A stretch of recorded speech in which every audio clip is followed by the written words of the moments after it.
When I run into people sometimes in airports and they ask me what I'm working on, I tell them I'm working on Commercial Crew, and they're like, "Oh, we're going to commercialize our astronauts?" And I have to explain, no, it's not about Commercial Crew. It's about a commercial transportation system to get NASA crew members to and from the International Space Station.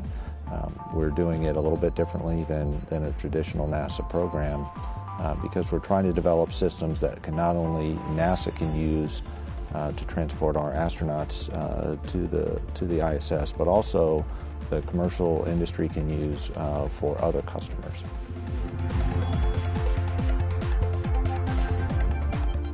We are investing with multiple companies, letting them know what our needs are for the ultimate services phase, where they are providing transportation to ISS, but we're allowing them a little bit more flexibility to develop the systems. We're assisting them where we can, and ultimately we'll be approving and verifying the fact that their systems meet our safety and mission requirements. So at the end, it's not that much different, but in the beginning, it's quite different.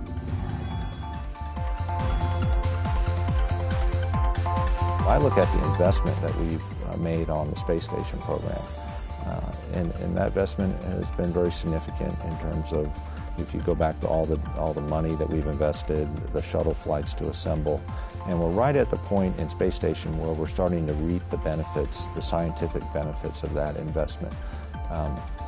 In order to maintain people on orbit, you need to do that science. You need to be able to supply them with cargo, and you need to be able to swap them out periodically. Right now, as a partnership, we have one way to get humans up and down, and that is the Soyuz, the Russian Soyuz system.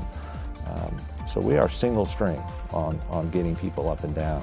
I think the real need is to have at least some redundancy in our capability to get people up and down to ISS, and the Commercial Crew program is going to provide that redundancy. So we will have both Soyuz and a U.S. system, at least one, that can do that.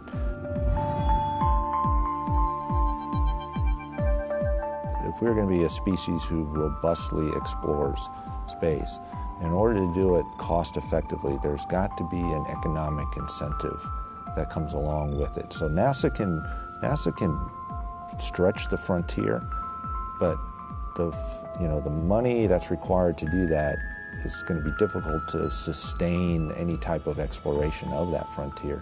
And that's going to have to come from what I believe it has to really drive from a commercial, economic type of engine. And I think the Commercial Crew program and the Commercial Cargo program are really the first steps in trying to make that happen. My hope is that, if the commercial spaceflight industry does flourish and other markets emerge for transportation to low Earth orbit, human transportation, that more and more individuals, more and more people will have the opportunity to fly in space. And I know initially it'll be very expensive, and so that market will be very limited, but it is such an amazing experience that, in my view, that a commercial industry that ultimately has other customers and other reasons to fly to low Earth orbit, I think it's really exciting. And I think not just school kids, but I think Americans in general get excited by that opportunity, that someday, maybe not for them, but maybe their kids or their grandkids, even if they don't want to become an astronaut, might have the opportunity to, a professional astronaut might have an opportunity to fly in space someday.